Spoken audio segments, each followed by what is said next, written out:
6 months ago, I decided to dive back into one of my favorite childhood hobbies, which is collecting Pokemon cards. But here's the thing, it's not the same hobby it was when I was a kid, and there were so many new products, terms, strategies, and prices that I quickly realized I had a lot to learn. So I started collecting again with an open mind, and along the way, I kept track of everything I noticed, learned, and experienced. From restock strategies and sealed versus singles, to trading tips, community insights, and even the role of content creation in the hobby. These past 6 months have completely changed the way how I see Pokemon cards. In this video, I'm going to share 15 things I've learned since returning to the hobby, including lessons that can save you money, help you collect smarter, and have way more fun. If you're new here, my name's John, and I help beginners and returning collectors make smarter decisions when it comes to Pokemon cards. Feel free to subscribe to the channel for more tips like this, and don't forget to join our free Discord link down below in the description if you want to connect with other collectors. Before we dive into my top takeaways, let's start with something that caught me off guard in the first few weeks of collecting again. The illustration rare reality check, when amazing becomes ordinary. When I first saw modern special illustration rare cards, I was absolutely blown away. The artwork was unlike anything from my childhood. Detailed, dynamic, and museum quality. Cards like the Mewtwo V-Star or the Charizard from Obsidian Flames look like they belonged in an art gallery, not a card binder. But here's what nobody tells you. After seeing dozens of these incredible cards, you kind of become immune to their impact. What once made my jaw drop now gets a casual, "oh, that's nice" reaction. It's like moving into a city with beautiful architecture. At first, every building takes your breath away, but eventually you stop noticing the details. Now, this doesn't mean the cards aren't amazing. They absolutely are, but it taught me an important lesson about collecting psychology. Chase the cards that genuinely excite you, not just the ones that look impressive at first. The cards that still make me smile after 6 months are the ones worth keeping in my collection. Now, speaking of keeping cards, one thing that consistently surprised me was how often I stumbled upon restocks when I least expected them. The restock reality. Timing isn't everything, but awareness is. Forget everything that you've heard about needing to camp outside stores at opening time. In my 6 months of collecting, I've caught more restocks during random midday trips than I ever did during those early morning restock hunts. Just last month, I walked into Target at 2 p.m. on a Wednesday to grab some groceries and found a fully stocked display of Prismatic Evolution products that weren't there the day before. While other collectors were setting alarms for the 8 a.m. store opening, I was casually grabbing Elite Trainer boxes during my break. The key isn't timing, it's awareness. Stores restock randomly throughout the week and throughout the day, and employees often put out new inventory whenever they have time, not on a set schedule. I've found cards at 11 a.m., 3 p.m., 5 p.m., 7 p.m. The secret is checking multiple stores regularly rather than obsessing over the perfect timing. This casual approach to finding cards taught me something even more valuable about the products themselves. The sealed product surprise. Why boxes beat singles for value.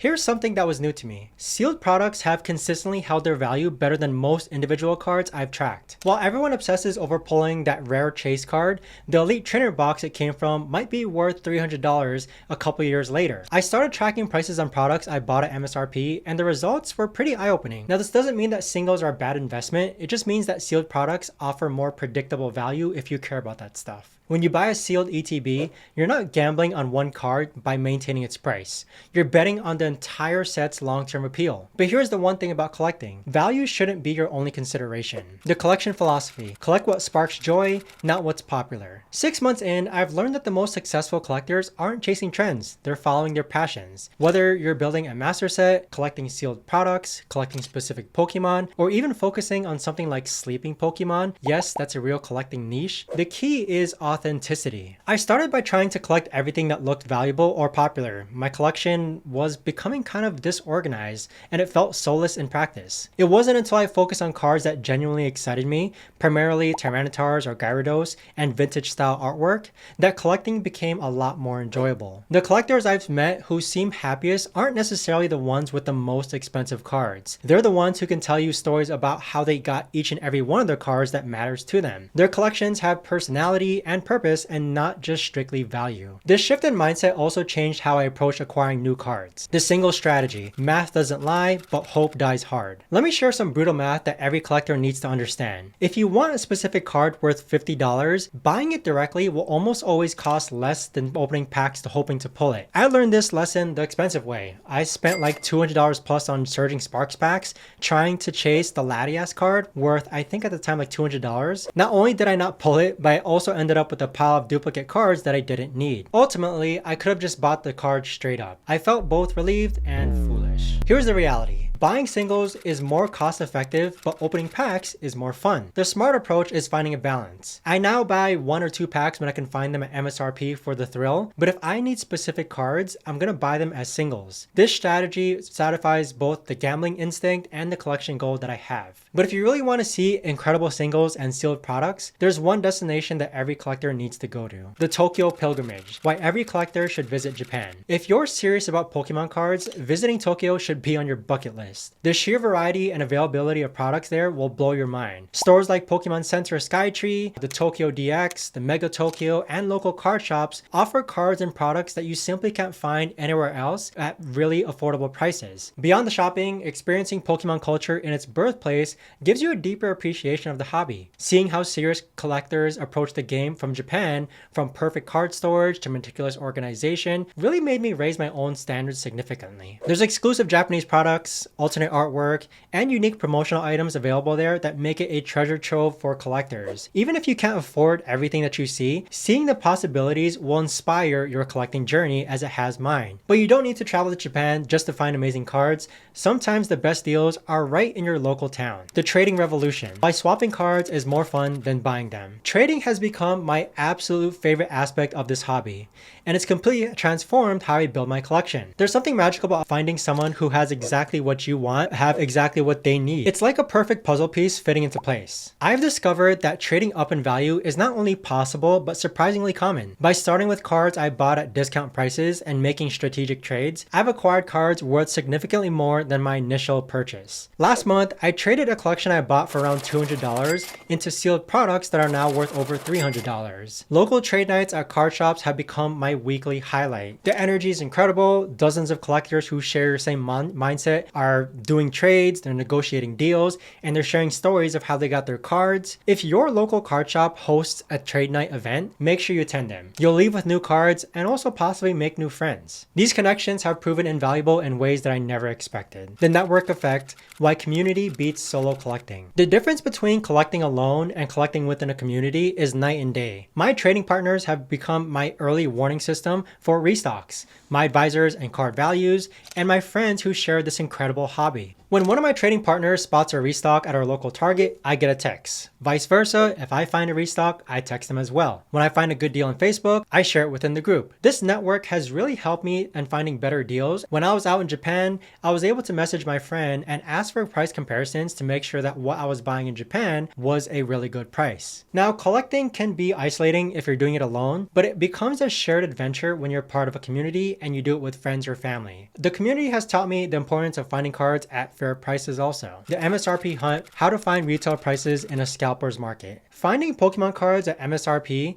is absolutely possible, but it requires strategy and patience. I've consistently found products at retail prices by combining regular store visits with smart use of notification services like PokeNotify. PokeNotify has become an absolute game changer for my online purchases. Instead of constantly refreshing websites hoping for restocks, I get instant alerts when products become available online. This has helped me secure a lot of elite trainer boxes to special collection boxes to even booster bundles that are really hard to come by in the current market. For in-person shopping, the key is building relationships with friends and the community who can inform you when restocks do happen. If you're lucky, you might even be able to make friends with a Target employee who might give you a heads up about upcoming shipments. But finding cards is only half the battle. Knowing what to do with the extras is equally important. The selling strategy, turn duplicates into collection funds. Learning to sell cards has been one of my most valuable skills as a collector. Instead of letting duplicates gather dust, I've turned them into funds for new purchases. Popular Pokemon like Pikachu, Charizard, Mew, Gengar, Rayquaza, and the Eevee evolutions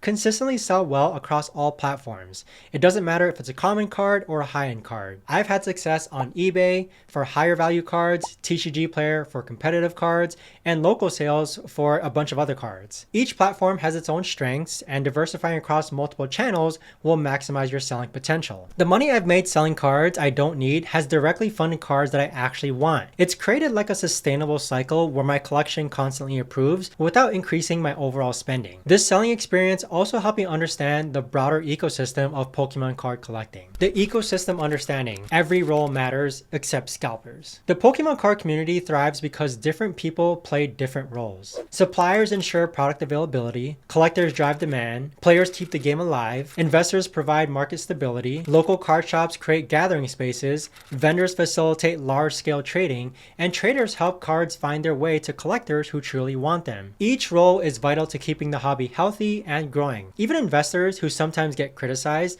provide market liquidity and help establish card values. The only participants who don't add value are scalpers, people who buy products solely to create artificial scarcity and inflate prices. But participating in the ecosystem doesn't require extreme measures. The release day reality: patience beats camping. You have two choices when a new product is about to launch: camp outside GameStop for 12 hours hoping to be first in line, or wait a couple weeks and catch a restock with much less stress. I've tried both approaches, and patience is my preferred method. Release day camping is exhausting. It's sometimes unsuccessful, and frankly, it's unnecessary. Most products that sell out on day one become available within the upcoming weeks, often at the same retail price. Using notification services like PokeNotify, I've secured sold out products from the comfort of my own home or weeks after release. The FOMO around new releases is largely artificial. Pokemon prints more product than ever before, and patient collectors almost always get what they want at fair prices. This patience has also opened up unexpected opportunities. The content creation opportunity: monetize your passion. While many people think about making money with Pokemon cards through selling at card shows or opening brick and mortar stores, there's an overlooked opportunity in content creation. You can build a profitable business around your collecting hobbies without dealing with inventory, shipping, returns, and physical sales. Whether it's YouTube videos, TikTok content, Instagram posts, or written guides, sharing your collecting journey and expertise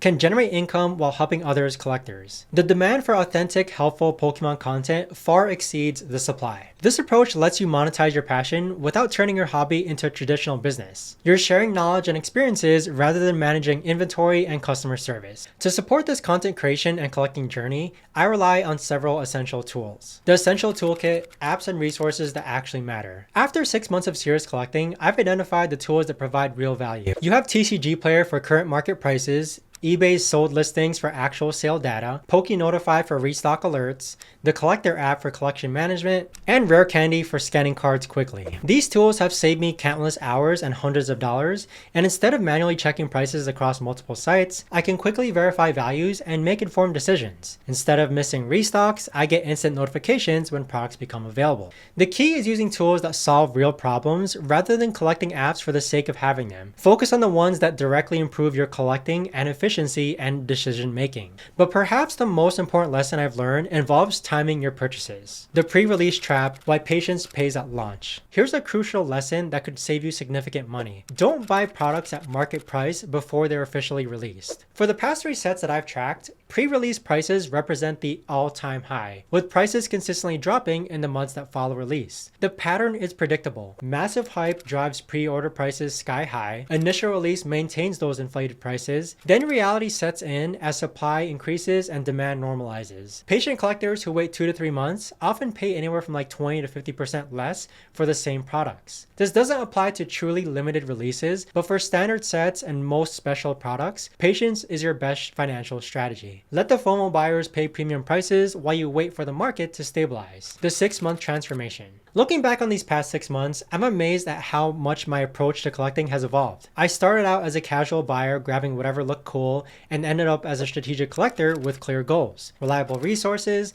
and a network of trading partners. The biggest change isn't in my collection size, it's actually in my collecting satisfaction. Every card I acquire now has purpose, whether it's completing a set, trading up in value, or simply bringing me joy. I spend less money overall, but get more value from every purchase. When I first started collecting, I initially thought I was going to be a master set collector, but I quickly realized that I had a lot more fun when it came to collecting whatever I wanted. They're not like specific type sets, it's just Pokemon and cards that I genuinely like. The lessons that I've gone through in this video have transformed collecting from an expensive hobby into a more sustainable passion that actually funds itself through smart buying, strategic trading, and occasionally selling. The community connections that I've made have made it infinitely more enjoyable than collecting alone by myself. Whether you're just starting your collecting journey or looking to optimize your current approach, remember that the best collections aren't built overnight, and they're not built on how much the collection is worth. They're crafted through patience, strategy, and genuine passion for these incredible cards. Now, the Pokemon TCG has never been more exciting or accessible than it is today, but with the right approach, you can build an amazing collection